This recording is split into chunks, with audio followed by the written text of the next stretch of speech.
विराजमान भक्ति शक्ति स्वरूपा माताएं बहनें समस्त श्रद्धालु भक्तजन, आप सभी के हृदय में विराजमान श्री सीताराम जी महाराज को सी राम में सब जग जानी करहूँ प्रणाम जोरी जुग पानी के पावन भाव से बारंबार प्रणाम वंदन करते हुए आइए आज की इस मंगलमयी यात्रा में हम सब प्रवेश करें।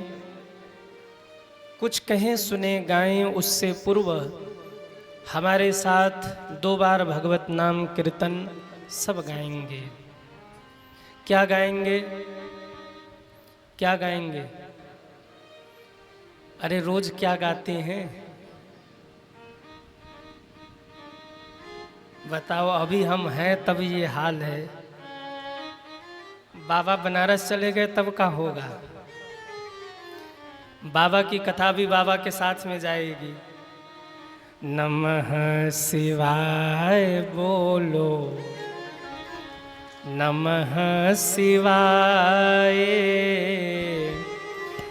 नमः शिवाय बोलो, नमः शिवाय, नमः शिवाय बोलो, नमः शिवाय, नमः शिवाय बोलो, नमः शिवाय, नमः शिवाय बोलो, नमः शिवाय, नमः शिवाय हे महादेव, नमः शिवाय, नमः शिवाय बोलो, नमः शिवाय, नमः शिवाय बोलो, नमः शिवाय,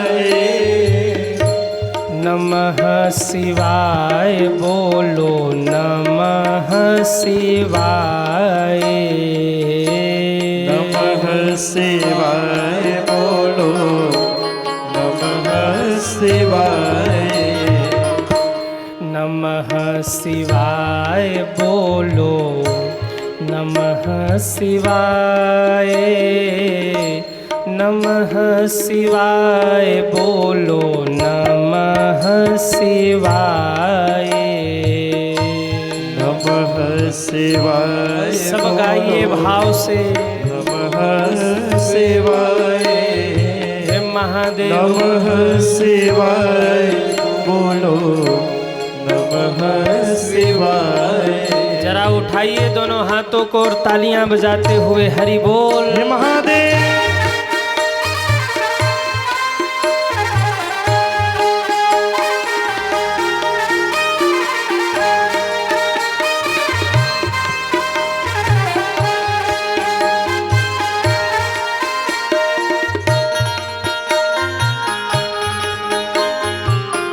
श्री हरि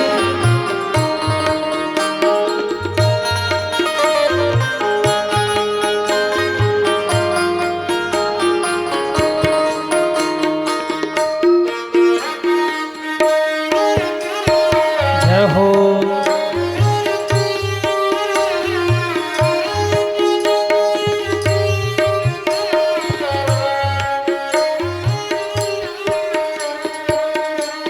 नमः शिवाय बोलो, नमः शिवाय, नमः शिवाय बोलो, हे महादेव, नमः शिवाय बोलो, नमः शिवाय, नमः शिवाय बोलो, नमः शिवाय, ओ नमः शिवाय बोलो, नमः शिवाय, नमः शिवाय बोलो, नमः शिवाय, नमः शिवाय बोलो, नमः शिवाय,